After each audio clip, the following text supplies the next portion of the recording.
Match playing quality and turfgrass quality with the stresses that you encounter out on the golf course, whether it be weather or soil problems, pest problems, etc.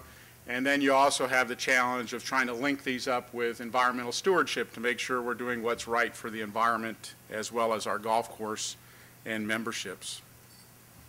There's a number of things I'm going to try to touch on here this morning and give you some of the highlights of the findings of our research program at Rutgers, so looking at things like mowing, irrigation management, plant nutrition, top dressing, cultivation, and turfgrass species and cultivars. Start off talking about mowing and rolling as it relates to putting green management. We're often managing grasses at very short cutting heights. When I got into the business, I'm not the oldest person in the room, but when I got in the business, we were talking about cutting heights like 3/16 of an inch, you know, a quarter inch was considered high. And now we're measuring mowing heights by hundredths and thousandths of an inch. So the technology that we have available today allows us to do things that really push the envelope and make things challenging, but obviously the rewards are if we're successful at what we do, we can produce pretty high quality turf. So I'll start off talking about some of the work that we did with mowing and rolling practices and how that relates to putting green health and performance. I'll start off relating it to disease activity and eventually get to the playing quality aspects. So those of you that are golfers in the room, towards the end of this we'll talk about the playing quality issues. But first we'll start off talking about the disease aspects. As I mentioned, you can control cutting height at degrees of hundredths versus a thousandths of an inch. We looked at some trials with a fixed head roller. This is not necessarily the most state-of-the-art technology with flex head mowers, but with a fixed head mower we looked at cutting heights ranging from 0.11 inch to 0.14 and then 1/8 of an inch in the middle. We also looked at mowing frequency. You've heard these factors earlier today, that these factors can be very important in the quality, both from the standpoint of playing quality as well as turf health and turf quality. So we decided to look at how important were these factors related to a disease called anthracnose. And here's a slide showing very obviously on the right here we have the 0.11 inch mowing height, and you can see that that turf is devastated by that kind of mowing condition as opposed to over here on the left where you have 0.14 inch. So just the difference in the mowing height made a tremendous difference in how much disease this turf had. Nothing else was differed on these plots, strictly the mowing height. The interesting thing about our work, though, is that mowing frequency, and this is a graph of data demonstrating this, really didn't show much of a difference. We looked at mowing twice a day versus mowing once a day, and very often we really didn't see a big difference in the amount of disease with those kinds of programs. And when we did see differences, very often mowing twice a day was actually slightly better than mowing once a day. So what this work told us is that when you have a choice between certain management practices to get quality for the playing of the game versus choices, you have a choice for the quality here without reducing the amount of disease. You can choose to mow more often to maintain smoothness and speed in the greens without the choice of lowering the cutting heights. Looking at the factor of rolling, we looked at a couple of practices, a vibratory roller versus a static, what I call sidewinder roller, which goes back and forth sideways but doesn't have any vibration to it, and we compared it to not rolling at all. We also looked at a factor of where you were at on the green relative to how much disease was occurring, whether it's on the periphery of the green or the center of the green. And the difference here is how the equipment is operated. Obviously, on the periphery, the equipment has to change directions. And so there's probably a little bit of wear and tear associated with that directional change. And the thought was that possibly that would intensify the disease. So we looked at these factors and basically, very surprisingly, we kind of expected rolling might intensify disease. You would think that you're causing a little bit of compaction, a little bit of stress from this, but the reality was that either rolling had no effect on disease, or it actually slightly decreased the amount of disease. Now, this isn't a tremendous decrease in disease that you see here. This red line represents the non-rolled turf versus the blue and the black, which are the two different roller types. And there really wasn't that big a difference between the roller types. So here's another practice that we identified that actually could help improve playability without intensifying the disease greatly. So what about playing quality? Obviously, we're doing these practices to get smooth, firm, fast playing surfaces. What impact do these practices have on playing quality? So this is sort of a data-rich slide, and this will be the most intense data-rich slide I'll show you this morning. But a lot of people are very interested in this kind of information. Over here on the left, we have our summary of treatments, with mowing height being in this far left column. So the top here represents the really low cutting height of 0.11 inch, and then the bottom represents the 0.14 inch mowing height. The middle column here represents the mowing frequency. 2 represents double cutting, mowing twice a day, and that's done successfully. We would go out in the morning, first thing in the morning, mow. Once we're done mowing, come back in and do the second cut. So it wasn't like we mowed in the afternoon. We mowed consecutively in the morning hours. The column here to the right represents the rolling treatment. Yes means that the turf was rolled every other day, and then no represents turf that did not receive any mowing at all. Across the top here are the ball roll distance range, or the stip meter readings, as many people know them, and I've got it grouped in 1 foot ranges. So this column here will represent data from the 7.5 to 8.5 foot ball roll distance, or stip meter reading. This column here would represent 9.5 to 10.5. This is 11.5 to 12.5. Then the numbers that I'll show you in just a second here refer to how often we would observe a certain distance on that management regime. So it's a percentage. And obviously, if you measure all the percentages, then the data across a row will sum up to be 100. And after talking with a number of agronomists and superintendents, we've kind of focused in on this range of 10 foot roughly as sort of being a mean distance that a lot of people strive for on their golf course on a fairly regular basis. Obviously, this varies from club to club, so I don't propose 10 foot to be necessarily a standard that everybody uses, but it is often one that is used. So here's the data.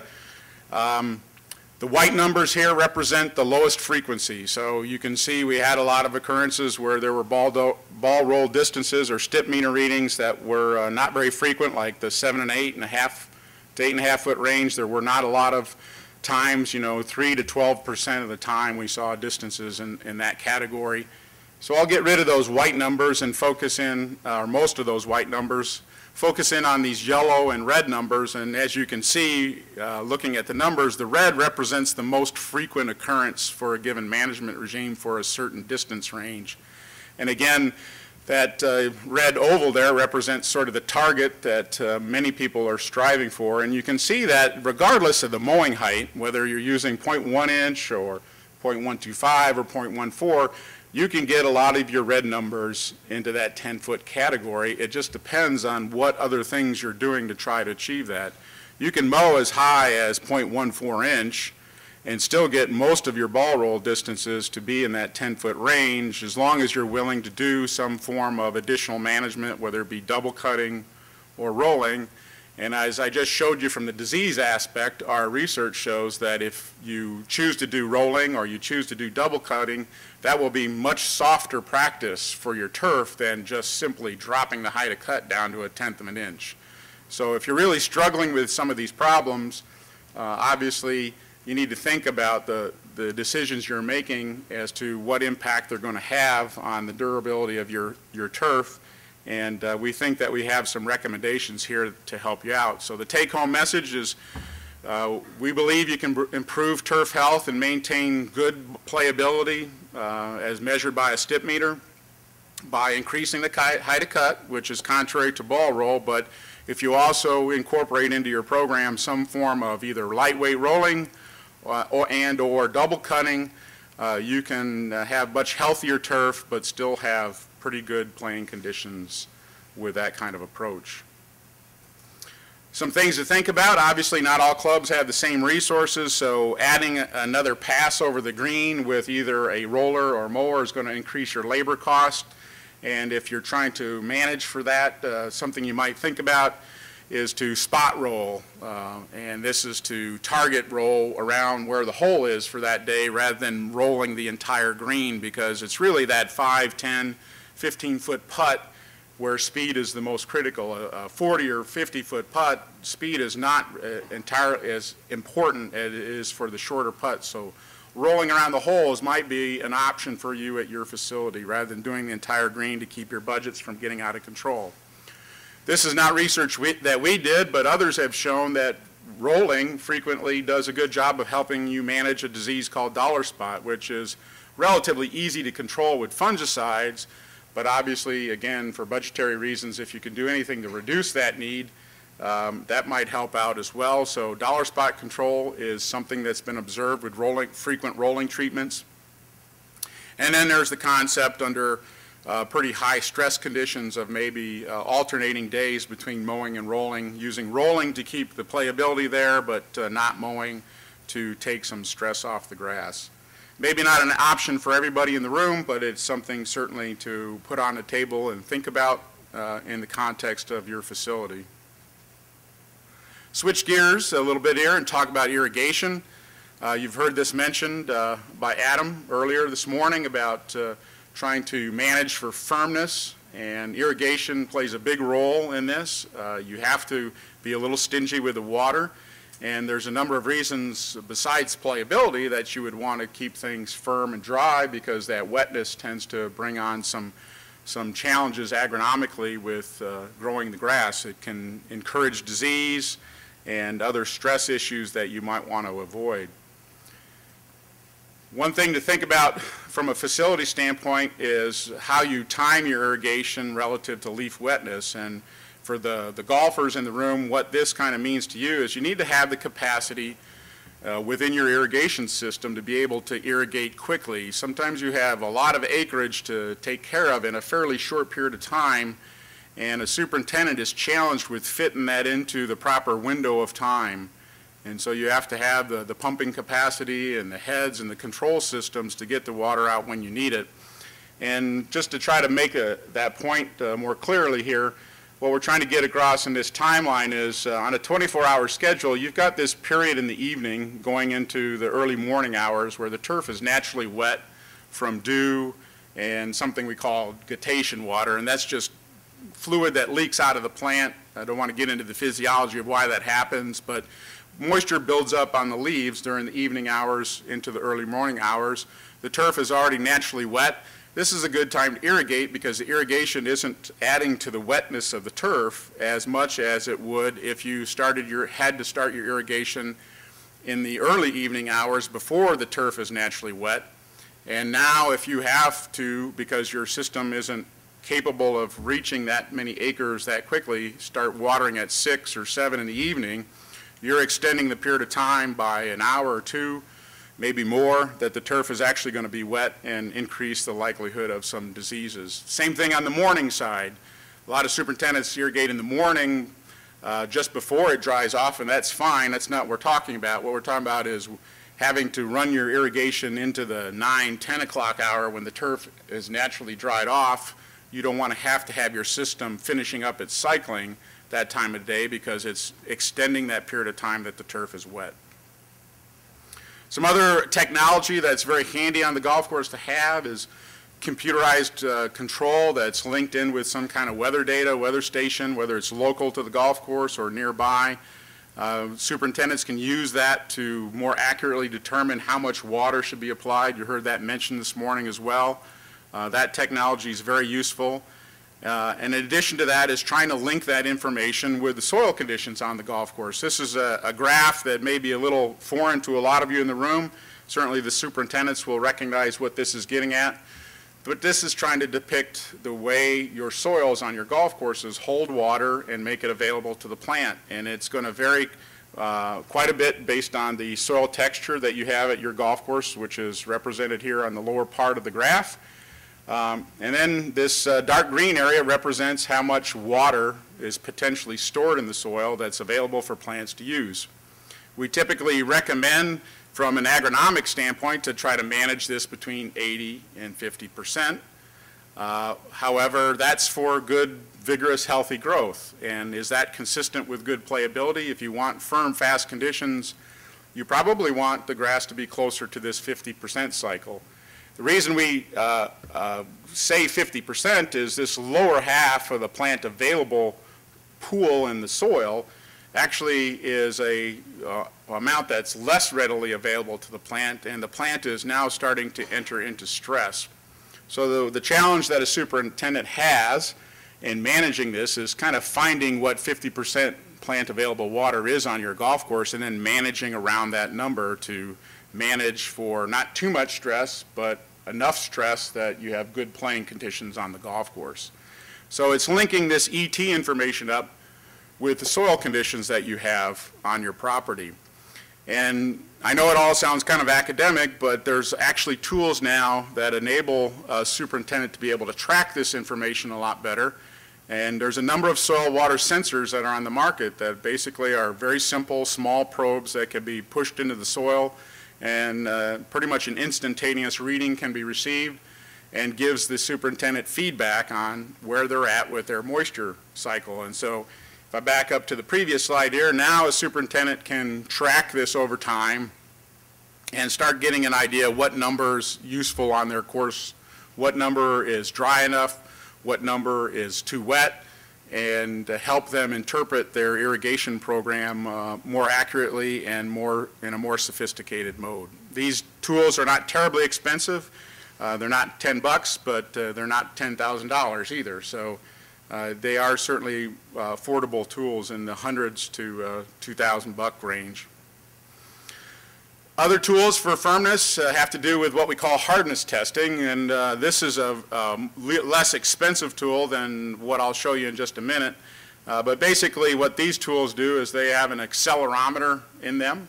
These tools then are dropped from a certain distance, and when they impact the surface, they measure how much impact occurs in the surface. And so they're trying to integrate information like soil water content, thatch level in the surface, how dense and how compacted the soil is, to give the superintendent feedback as to how firm those conditions are, because soil water, as I mentioned, is very critical for playability just as much as it's critical for plant health. And so these kinds of tools are trying to integrate that information, and the harder, the firmer the surface is, maybe the better it is for golf, but at some point it gets too hard, too stressful for the grass, and finding a number that works for you is what using this tool is all about. USGA has developed a very similar tool called the TrueFirm, and again, the strategy with this tool is to monitor the conditions on the golf course. It tries to integrate a bunch of agronomic conditions into one single measurement. It's a little bit idealistic, probably doesn't capture all the information you want, but at least it's a way of capturing some of the information to give you feedback on your golf course conditions. Switch gears and talk about nitrogen fertility. John Corlone talked about this in his brief comments with the Tri-State Turf Research Foundation, and this is definitely one of the projects that the Tri-State was very instrumental in helping fund and still continues to fund to this day. Nitrogen fertility can range quite a bit across golf courses depending on the grass species, the soil conditions, the kind of playability you want on the golf course. So you have recommendations for a broad range, and so we were very interested in how this affected anthracnose disease. Some of our very early work back in the early 2000s looked at a simple comparison of two different nitrogen programs on putting greens, looking at spraying out very light, low amounts of nitrogen during the summer months, either every 4 weeks or every week, and just to look at what impact that had. And we stuck with a nitrogen-only source that didn't have problems with volatilization. There's a number of different nitrogen materials you could use.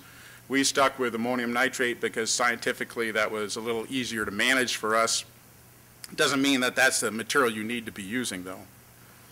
So again, we applied material every 28 or 7 days, and Here's some research data from one of the years showing a very obvious effect where when you apply nitrogen once a month versus once a week, there's a very large difference between the amount of disease that you see on the turf.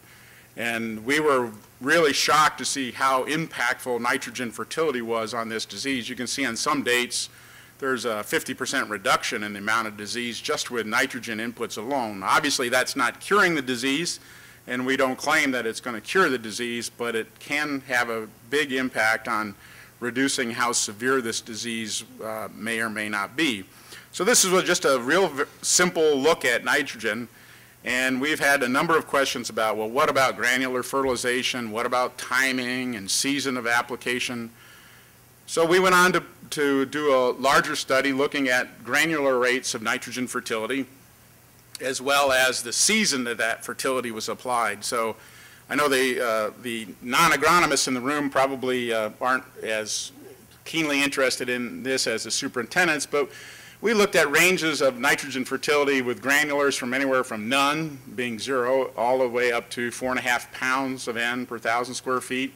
And then we applied that in 2 different ways, and that's what the season of granular fertilization represents here. If I can get my cursor to come back up, there we go. We applied either 2/3 of that total that I just mentioned in the spring, or we applied 2/3 in autumn, and then the remaining 1/3 in the opposite season. So we had an emphasis on spring versus autumn, and then we also combined this with what I just talked about with summer low-rate nitrogen fertility, where we're putting out about 0.09 pounds per 1,000 square feet per application. We did that either once a week or once every 2 weeks or once every 4 weeks, and gave us totals of 3/8 of a pound, 3/4 of a pound, and 1.5 pounds over that. That was the total for the summer using that summer soluble nitrogen programming. So our total rates from across all our treatments were, we had actually one plot that received no nitrogen fertility. You can imagine that was a disaster, but we, for scientific reasons, put it in there. And then where you combine both high-rate granular with high-rate summer soluble, that resulted in the highest treatment being 6 pounds of N on an annual basis. So I'll show you pictures rather than data, because these pictures, I think, really do a better job of explaining the results better than a table of data. What you're looking at here is the granular nitrogen program at 4.5 pounds, and you're looking at the season effect. The plot here on the left is where 2/3 of that 4.5 pounds is put out in the autumn. And over on the right, 2/3 of that 4.5 pounds is put in the spring. And so what we were quite surprised to see is that spring actually was better at making a healthier turf relative to anthracnose than autumn was, which is quite opposite of what we commonly teach in fertility classes about nitrogen management for turf. You often hear about fall fertilization, how important it is to the grass. Well, for this disease, it's quite the opposite. Spring fertilization is actually more important than fall fertilization when you're looking at your granular program. This is looking at the rate effect for a spring application. I just said spring was the best. Doesn't mean spring was perfect. And up in the upper left here is a slide of the no nitrogen treatment. Over to the right was the 1.5 pound program. Again, that would be 1 pound in the spring, 1/2 pound in the fall. The 3 pound program here is in the lower left. That would have been 2 pounds in the spring, 1 pound in the fall, and then similarly with the 4.5. And you can see that there wasn't a lot of difference between the 3 and the 4.5 pound program, but you can see that the granular fertility rate was impactful, just like the summer soluble programming work that we had done a number of years earlier. Then this is the summer soluble program, and I'm going to flip back and forth to kind of contrast these once I kind of summarize what you're looking at here. Obviously, this is the 0, as the designation indicates there, but it's not 0 completely. This is the spring granular nitrogen programming plots that were received about 1.5 pounds total between spring and fall. And what you're looking at then, in addition to that 1.5 pounds, are the summer soluble nitrogen rates. And you can see that the plot with 0 nitrogen had the most disease, and then as you increase the amount of nitrogen to 3/8 of a pound over the summer, 3/4 of a pound over the summer, and 1.5 pounds of this over the summer, the turf conditions got noticeably better. So you can see the quality of this plot here, and what I want to point out to the superintendents, especially in the room, is if you take this 3/4 pound summer soluble and add it to the 1.5 pound granular rate, you're at basically 2¼ pounds of N. And if I back up to the previous slide, here is the 3 pound rate with the spring program down in the lower left. If I toggle back, you can see that the turf quality actually is as good, if not better. You've actually used less nitrogen to get the same turf health. And so our basic conclusions then are these, with recommending fertility management for healthier turf. Frequent low rate nitrogen during the season is much more effective than granular nitrogen. Doesn't mean granular doesn't work, but the summer programming is the more effective way at managing this disease. I didn't show you this data, but we've been looking at how hard we can push that summer programming. And you can put out as much as about 0.8 pounds of N per month per growing season before you actually start increasing the disease with too much nitrogen. Now, I'm not saying you should put out that much nitrogen, but I point that out because it gives you some comfort, hopefully, as a superintendent with how hard you can push if you feel you need to push with nitrogen during the summer without having major problems. It's a lot higher than I would have expected, and again, most of you are not going to go anywhere near that number, but again, why I present this is to give you some comfort level that, you know, 1/10 pound every week, or even maybe 2/10 pound every so often during the summer is not going to intensify this disease greatly. You have to start getting around at 1.5 pound level per month during the summer to start seeing intensifying of anthracnose. The other thing that we've noticed, I didn't show you the specific data, but you need to initiate these programs before the disease starts, and that gets back to the whole reason why we recommend spring over fall fertilization for this disease. You've got to get that fertility going and in place roughly about a month before the disease starts to flare up to see the maximum benefit of nitrogen. Again, spring is better than autumn. And if you're relying on granular fertilization versus a summer soluble program, you're probably going to have to use a bit higher nitrogen fertility to do that. As I pointed out earlier, where we're using modest granular nitrogen combined with a summer soluble program, we probably only needed about 2¼ pounds to really see pretty good suppression of the disease. But when we relied only on granular fertilization, yeah, it had to get that up to around 3 pounds to see decent effects. Switch gears, talk about top dressing. This has been a practice that's been around for a long, long time. Obviously, we do this for playing conditions to improve smoothness, firmness in the surface, and speed on the putting greens. A lot of people are doing summer programs. You see people putting out to various amounts, probably no more than about 100 pounds of sand per 1,000 square feet during the summer.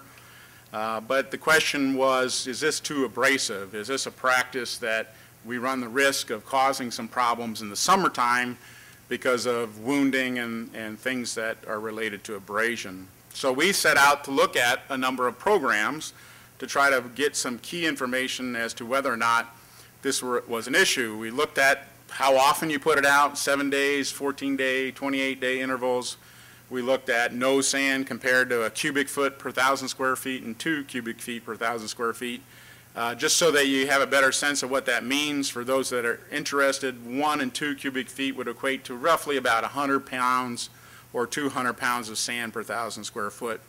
And also, I included a couple pictures here. This plot on the left is the 2 cubic foot rate before it's brushed in, and then on the right is the 1 cubic foot of dry sand dropped with a drop spreader and prior to it being incorporated with a brush.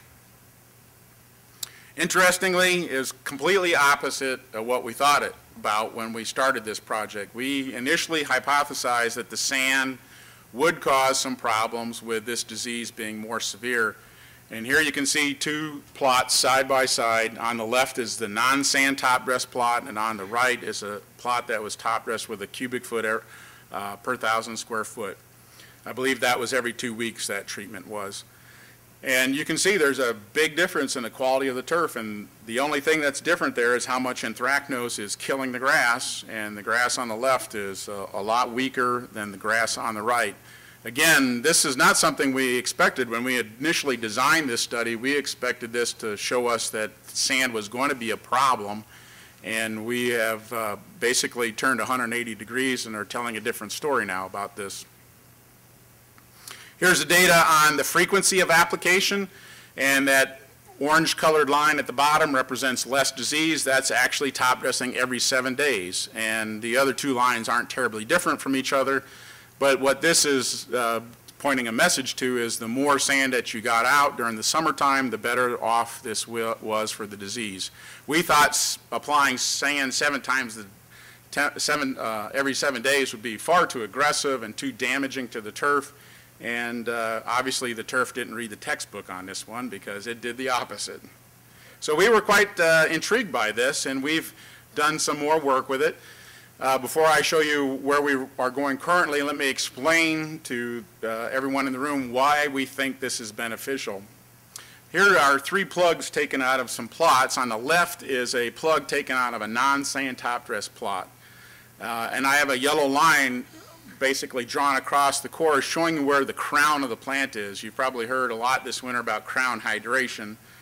For those of you in the room who aren't sure what that means, the crown is the base of the plant, and that's the major growing point of the plant. That's where all the roots come from. That's where all the leaves come from. If the crown dies, you don't have turf. And so the crown location in this slide is represented by that yellow line, and you can see in the non-sand top dress turf, that crown is very close to the surface, and it's obviously going to be more exposed to high temperature stress, going to be more exposed to water stress, drought stress, whereas the crowns on the right portion of the slide that have been top dressed are buried, and they're much deeper, so they're going to be much more protected against those stresses. And also, if you notice above those crowns, if I get the cursor to come up here, you can see that this is what we call the sheath of the plant. Those sheaths are much bigger, much longer, and this is a storage area in the plant where you can store food reserves so that the grass plant can survive and be healthier. So we've increased the size of the storage portion of the plant as well. So another thing is that sand firms the surface, so the mowing equipment doesn't sink down into a soft, thatchy surface as much. And what that effectively does is raises the height of cut ever so subtly, so you get less scalping injury and that kind of mowing stress. And if you remember the slide I showed you earlier in my talk, low mowing is really devastating for this disease. You'll get a lot of anthracnose if you mow very low. So once we started reporting these results, a lot of questions came. Well, how about incorporating? Isn't it the incorporation where you brush the sand in that's going to cause the problem? So we looked at a number of techniques where we just watered it in and didn't do any kind of brushing. We used a vibratory rolling to try to shake it in.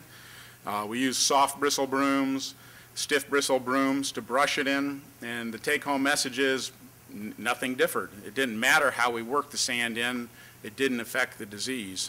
So again, further evidence that this bruising and abrasion issue wasn't as big a problem for anthracnose disease as we thought about. Similarly, we looked at a couple of different types of sand. We looked at a subangular sand. It would be kind of sharp and a little bit jagged edges to it. You'd think that a sharper sand might cut the plants more, weaken them, and make them more susceptible to disease. We compared that to a rounded sand, more of a kind of a ball-bearing kind of appearance. And interestingly, there usually wasn't a difference between the two sands, but when there was a difference, it was completely against what we thought. The sharper sand was actually a little better than the rounded sand. And so we are learning that there's quite a few things that we need to demystify about this disease. Another thing that came up in conversation was, what about foot traffic? Well, you don't have foot traffic on your plots, so because you're not walking on that sanded surface, you're not getting that damage that we would expect you to get. And interestingly, we put out a trial to look at combining sand top dressing and foot traffic with and without foot traffic. And the take-home message was traffic actually reduced the disease, still damaged the grass from the traffic, but the disease didn't get worse. And this decrease in disease happened regardless of whether or not you had sand in place. And so here's a picture for the non-believers in the room. Down the middle is the traffic lane. You can see it's a little yellowed. It's gotten a little bit of traffic stress. You can see that there is some damage there from walking back and forth over the plots with golf spikes on the bottom of the students' feet. And then off to the left and the right are non-traffic plots, and you can see how the turf has got all this mottled, speckled appearance caused by the disease. So the traffic actually reduced the disease, and it didn't actually matter whether there was sand there or not. So again, not exactly what we expected, but actually it's really, in my mind, positive information for you in the room that these practices are consistent with healthy turf as well as improving playing quality. So we had to do a little backing up. As I mentioned, we initially started doing this work because we thought we would prove it was a problem. And when we found out that it wasn't a problem, obviously more questions were raised. Well, what about things like spring top dressing? And the reason why this is interesting is because pragmatically on a golf course, it's a lot easier for you to do your top dressing on your golf courses during the spring when play's low and there's less stress and competition for use of the turf, etc. And so we wanted to find out, could we emphasize spring top dressing and not have to do so much summer top dressing and get the same effect? And the reality was, yes, both spring and summer top dressing are beneficial and don't contribute to anthracnose problems. They actually suppress it. We're still working on this total here that I'm showing in the middle bullet point here, but it looks like a critical amount of sand is developing in some of our research plots. And I'm a little too sensitive with the clicker here, but we need to do some more work, and we've started another trial to try to get further assessment on this, but our best suppression appears to be occurring when we get roughly 12 to 20 cubic foot of sand per 1,000 square feet worked into the turf through either one form or the other, whether it's spring or summer top dressing, it doesn't matter, but getting some amount of sand into the surface over that period of spring to summer is very, very beneficial. And it looks like to get the maximum suppression, you have to be in this range. So then the next question that we started this last fall was, what does fall top dressing do? Because, you know, if you need to get a lot of sand out, it's easiest to do it fall and spring and not have to use summer as your focus to get top dressing out. We just started this work, and hopefully this summer we'll get some good information as to whether fall is also beneficial for controlling this disease and making the turf healthy. Just to re-emphasize what we're talking about in terms of quantities of material, I've been talking about 1 cubic foot, 2 cubic foot. Our spring and fall rates have been 4 and 8 cubic feet kind of applications, and so I've got a couple of different things. I've got pounds of dry sand per 1,000 square foot here. Basically, a cubic foot is roughly about 100 pounds of sand per 1,000 square foot. If you assume you've got 2 acres of greens for 18 holes on the golf course, then you're looking at about 4 to 8 tons per hole for those 1 and 2 cubic foot rates. And then for the 4 and 8 cubic foot rates, you're looking at about 16 to 32 tons of sand for an 18-hole golf course. Showed you this graph earlier, and I'm bringing it up now because I want to talk a little bit about the effects of compaction. Compaction is something that we all relate to, poor drainage, etc., but something that compaction also does that a lot of people don't have a good handle on is it actually reduces the amount of water that's available to the plant in the soil. You still have a fair amount of water in the soil when it's compacted. Unfortunately, less of it is available to the plant. So this has a big impact on your irrigation programming because you may think, oh, I got plenty of water in the soil, but the reality is not as much of that is available to the plant when it's compacted. So how do you manage that? This is mentioned earlier. Jim showed some slides of coring. I know this is not a very popular topic with a lot of golfers, but to manage compaction, you've got to do some kind of cultivation, whether it's pulling plugs or punching holes. Compaction needs to be managed on the golf course. There are many different types of cultivation techniques that may or may not be appropriate to your golf course. When you're trying to decide which technique, what to use, what you need to focus on at your golf courses, what conditions do you have? Are you trying to prevent problems from occurring and building up, or are you trying to cure problems? Because there's a big difference in how aggressively you have to go at those programs. There's a big difference in what kind of machines you need to be using, and this is the best way to do that assessment on your golf course. So here's an example of some layers and putting greens.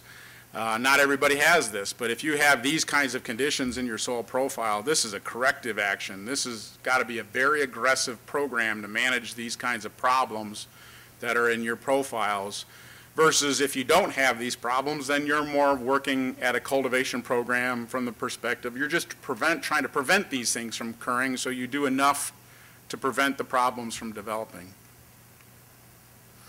Obviously, things like large holes, very closely spaced together, this is an indication that the superintendent has got a problem that has to be removed, and they have to do it very quickly and very aggressively. Not all golf courses need to do such things, but if you have a lot of thatch or a lot of compaction at the surface, these kinds of practices are certainly appropriate to improving the health and ultimately the playability of that turf long term. So again, when you're developing a cultivation program, I know it's a very controversial practice because golfers don't like the turf being ripped up and superintendents don't like to rip it up, but the question really comes down to what are you trying to manage in your turf and in your soil conditions? Is it a preventative issue? Is it a curative issue? Because that dictates the equipment and how intensely you have to go about putting your program in place. I want to finish up here this morning talking about grass selection. We do a lot of breeding at Rutgers. I don't per se. We have a couple of scientists that look at developing grasses, and I want to point out to everybody in the room that grass selection is not what it was 20, 30 years ago today. You now have selection of grasses that have tremendous improvements in characteristics that you fight day to day on a golf course.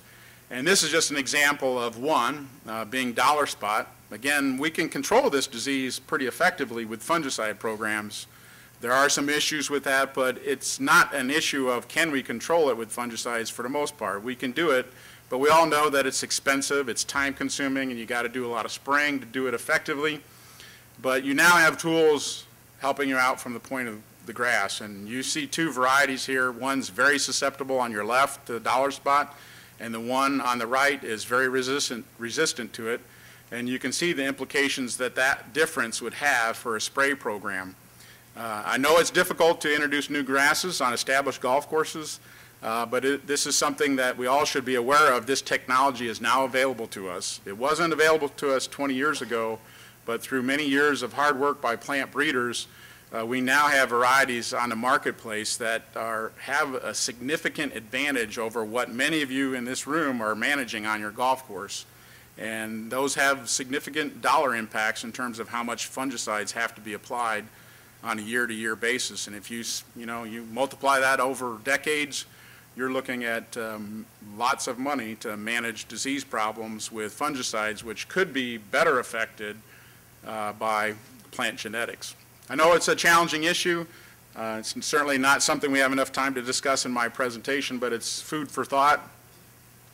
We've developed some recommendation as to what are most tolerant varieties. We do a lot of screening work and evaluation work in our plots to try to figure out what are the most tolerant and least tolerant and everything in between.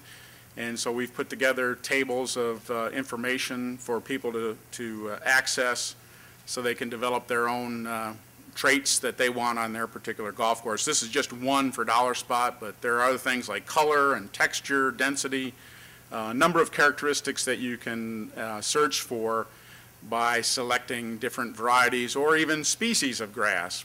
And so I'm going to kind of go way out on a limb here and let you know what's coming in the future. Those grasses that I was just talking about were creeping bent grasses, which is the predominant grass that most of you use or want to use today, and probably will for the foreseeable few years ahead of us. But the breeding programs are working very aggressively at trying to develop colonial bent grass, which is also known as brown top in places like the UK and New Zealand. That's a grass that's very similar in many respects as creeping bent grass, but is probably not as drought tolerant as creeping bent grass in terms of staying green for a long period of time under drought, but it has this unique capability of going dormant. So if you're a golf course that likes to let things get lean and dry and brown in the summertime, colonial bentgrass is ideal for that, because what it does is under drought stress it goes dormant, and then it comes back from drought stress when the rains return or you turn the irrigation back on. It also has excellent dollar spot resistance. One weakness that breeders are trying to improve with colonial bentgrass is its brown patch tolerance, and there are some things in the pipeline now that are very positive from the standpoint of brown patch tolerance. So this species has that potential of fitting into a niche of very lean, very dry golf course management. Velvet bentgrass, probably not a species that most people are going to be comfortable with on fairways, but we're looking at developing this grass for putting greens, and there's a lot of very interesting attributes about velvet bentgrass. Its big weaknesses: it's a high thatch former, so you have to be committed to managing thatch with this grass, but it has very good disease profile. It does not get a lot of dollar spot. It's pretty resistant to brown patch for the most part. It may have a little bit of issues with some pink snow mold. We're still trying to figure that issue out, but this may be another grass that you hear more about down the road. Here's a golf course in Massachusetts that has 100% velvet bentgrass greens. I would put these putting greens up against any in the country that I've ever seen. So this is a new variety that was developed within the last 10 years called Greenwich. And these are gorgeous putting greens with this surface. So this species can be grown. It's not for everybody, but you probably will continue to hear more about its development as the years go by. If you're looking for any of this bentgrass information in a real succinct form, we've got a bulletin. You can just go into Bing or Google and type in Rutgers Bulletin E324 here up in the upper right-hand corner, and this will probably be the first thing that comes up, this fact sheet, and you can download it off the web. But Dr. Bonus and myself tried to summarize what we know about the different species as well as the cultivars and their strengths and weaknesses, and it's there for your perusal. Those are my prepared comments. I certainly appreciate your time and attention, and if we have time for questions, I'd be glad to take any on.